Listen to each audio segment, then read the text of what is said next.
ایک شخص کو لوگ ڈڈا کہا کرتے تھے۔ اپنی بیوی کو لے کر اپنے مقامی گاؤں سے نکل کر دوسرے گاؤں میں سیٹل ہو گیا۔ فیصلہ کیا اس نئے گاؤں میں نئی شناخت پیدا کروں گا۔ اب لوگ مجھے ڈڈا نہیں پیر صاحب کہیں گے۔ بیگم نے پوچھا وہ کیسے؟ جواب دیا اس گاؤں کی چودھری کی بہن کے پاس ایک قیمتی ہار ہے، بس تم وہ ہار کسی طرح چرا کر لے آؤ اور پھر دیکھتی جاؤ۔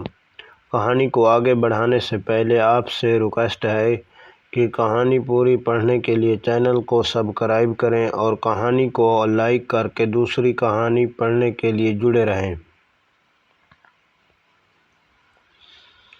بیگم نے حکم کی تعمیل کرتے ہوئے ہار کمال مہارت سے چرایا اور لا کر ڈڈے کو دے دیا۔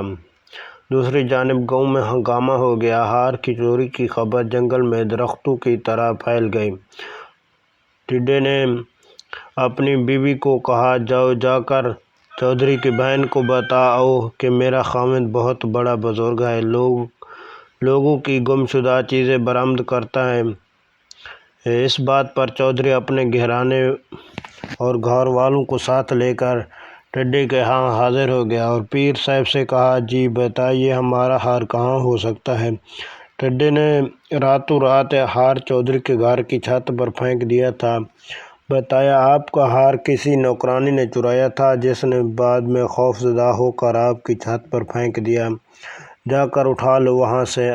ہار ملنے کے بعد اسے ابتدائی کرامت پر سارا گاؤں پیر صاحب کا مرید ہو گیا، مگر چودھری جو اندھوں میں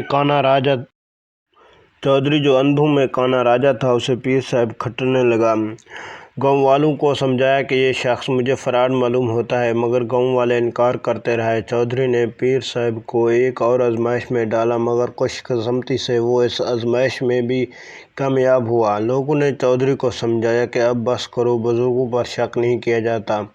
چودھری پریشان ہو گیا اور عہد کر لیا جو بھی ہو اس پیر کا بھانڈا پھوڑ کے ہی چھوڑوں گا۔ آخر ایک دن چودھری نے اعلان کیا کل کھلے میدان تمام گاؤں کے لوگ اکٹھے ہوں گے، اگر پیر صاحب نے بتا دیا کہ میرے ہاتھ میں کیا ہے تو میں سب کے سامنے اس کے ہاتھ پر بیعت ہو جاؤں گا۔ سب لوگ پیر سمیت میدان میں پہنچ گئے۔ چودھری گھر سے نکلا تو سوچتا رہا ہاتھ میں کیا پکڑا جائے۔ اچانک اس کی نظر ایک ڈڈے پر پڑ گئی۔ اس نے پکڑنے کے لیے ہاتھ بڑھایا تو وہ پھدک گیا، پھر ہاتھ بڑھایا پھر پھدک گیا، تیسری دفعہ میں پکڑا گیا۔ چودھری مجمع میں پہنچا اور سوال کیا بتاؤ میری مٹھی میں بند ہے کیا؟ اس سے پہلے کہ پیر صاحب جواب دیتا کہ ناز پان مسالہ، ایک گہری سوچ میں پڑ گیا۔ اسے اپنی شامت نظر آئی۔ وہ 2 بار تو جیسے تیسے بچ گیا تھا، مگر اس بار بچنا ناممکن تھا، لہٰذا مایوسی میں آسمان کی طرف چہرہ اٹھایا اور اپنے آپ کو کوستے ہوئے کہا ہائے رے ٹڈے، پہلی چھلانگ میں تو بچ گیا تھا، دوسری چھلانگ میں بھی بچ گیا، مگر اب تیسری دفعہ تم گرفت میں آ گئے۔ یہ سنتے ہی چودھری ڈڈا المعروف پیر صاحب کے پاؤں سے لپٹ گیا، دھاڑیں مار مار کے معافی مانگنے لگا۔ کہا کوئی مانے یا نہ مانے میں مانتا ہوں کہ تم پیر و مرشد ہو۔